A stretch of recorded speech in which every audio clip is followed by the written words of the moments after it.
Assalamualaikum warahmatullahi wabarakatuh. Bismillahirrahmanirrahim. Alhamdulillahirabbil alamin. Salatu wassalamu ala sayyidina Muhammadin wa ala alihi wa sahbihi ajmain, amma ba'd. Yang kami hormati Romo Kiai Haji Abdul Ghafur, Bapak Rektor Insut yang kami hormati, segenap wakil rektor yang hadir pada kali ini, Bapak Dekan, Bapak Prodi, Bapak DPL, Bapak Ibu DPL, khususnya Ketua Panitia KKN yang kami hormati, segenap pengurus pondok yang hadir pada kesempatan hari ini, semua peserta KKN Insut 2020 yang kami banggakan. Pertama, mari kita bersyukur kepada Allah Subhanahu wa taala. Shalawat salam semoga tetap curah kepada junjungan kita Nabiullah Muhammad sallallahu alaihi wasallam. Bapak Ibu, saudara-saudara sekalian, pertama kami aturkan mohon maaf yang sebesar-besarnya yang mana Bapak Rektor pada kesempatan hari ini tidak bisa hadir, akan tetapi karena ada suatu hal yang tidak bisa ditinggalkan, sehingga kami menyampaikan permohon maaf yang sebesar-besarnya. Yang kedua kalinya, terima kasih kami sampaikan kepada semua epo-epo ngoten pengurus pondok ini kan sebagai tuan rumah. Maka kami perwakilan dari Insut menyampaikan terima kasih yang sebesar-besarnya. Kemudian kami sampaikan pada mahasiswa yang hari ini selesai melaksanakan KKN, ada beberapa hal yang perlu kira-kira diangan-angankan yang tadi disampaikan oleh perwakilan dari Bapak Kepala Pondok, bahwa sebenarnya kehidupan kita di pesantren selaku mahasiswa itu kira-kira yang diharapkan oleh Romo Yai itu mestinya saudara-saudara sekalian ini melakukan seperti apa yang saudara lakukan ketika KKN. Maka kalau kalian sebelumnya sebagai pengurus asrama, pengurus pondok, saya kira ketika melaksanakan KKN ini normal seperti biasa.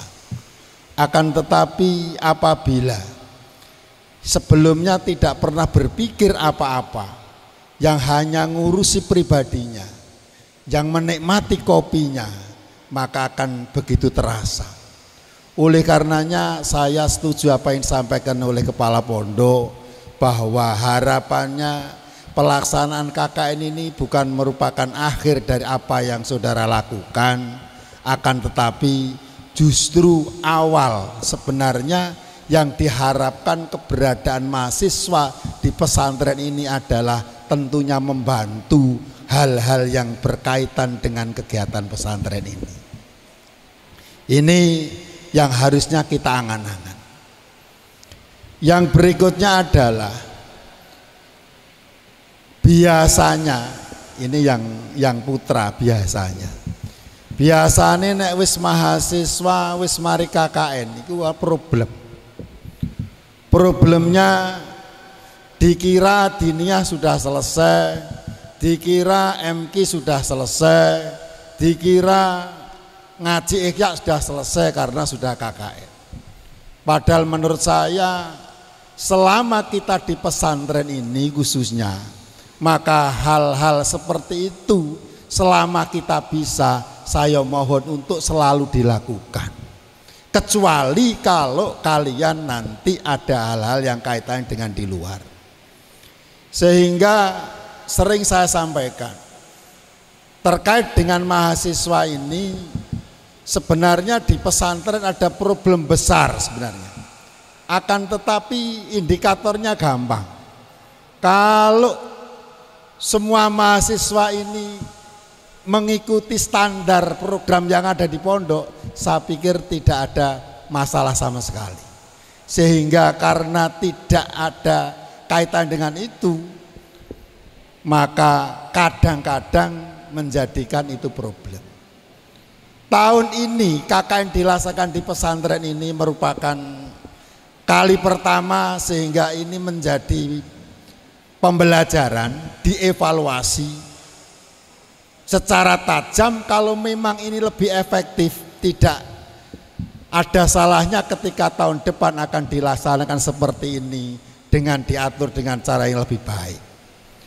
Bahkan ada pemikiran sebenarnya kalau dilaksanakan di pesantren bisa jadi tidak hanya 1 bulan, bisa jadi 1 semester, minimal 3 bulan. Itu lebih baik. Karena apa? Karena Romo Yai mestinya mengharapkan mahasiswa di pesantren ini tentunya melakukan hal-hal yang lebih dibanding dengan yang dilakukan oleh para siswa. Ini yang perlu saya sampaikan. Maka sekali lagi kami sampaikan terima kasih kepada segenap pengurus pondok yang mendampingi para mahasiswa yang sedang KKN ini. Saya sampaikan juga para DPL yang tekun mendampingi. Demikian juga teman-teman kita yang ada di luar, itu menjadi pembelajaran kita.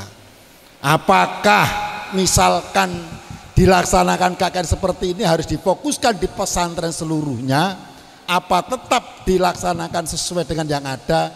Nanti melihat situasi dan kondisinya, ini pekerjaan LPM yang barangkali PR yang cukup besar yang harus dikaji dan dikaji terus dikaji. Terakhir perlu saya sampaikan terima kasih yang sebesar-besarnya kepada semua, khususnya peserta KKN yang barangkali menganggap bahwa ini adalah sesuatu yang tidak penting. Justru menurut saya adalah yang terpenting adalah ini.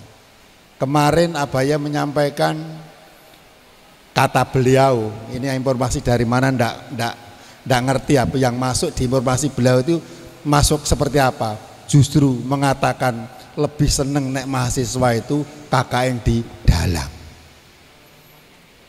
Ini informasi itu dengan pertimbangan apa saya sendiri kurang tahu.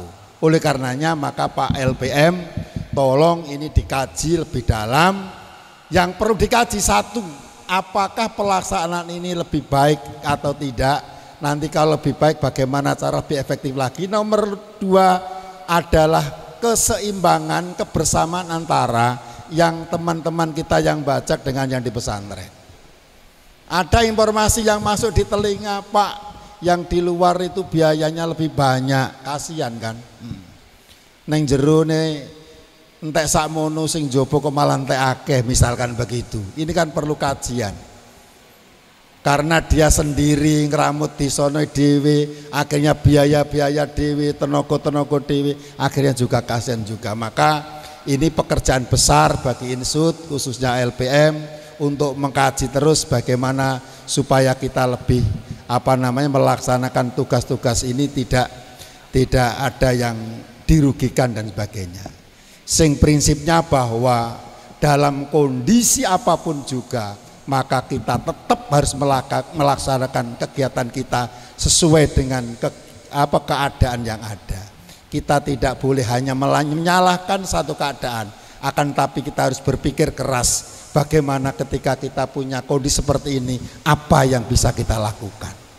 Maka kita tidak boleh berpaku tangan gara-gara corona, akan tapi dengan corona apa yang harus kita lakukan.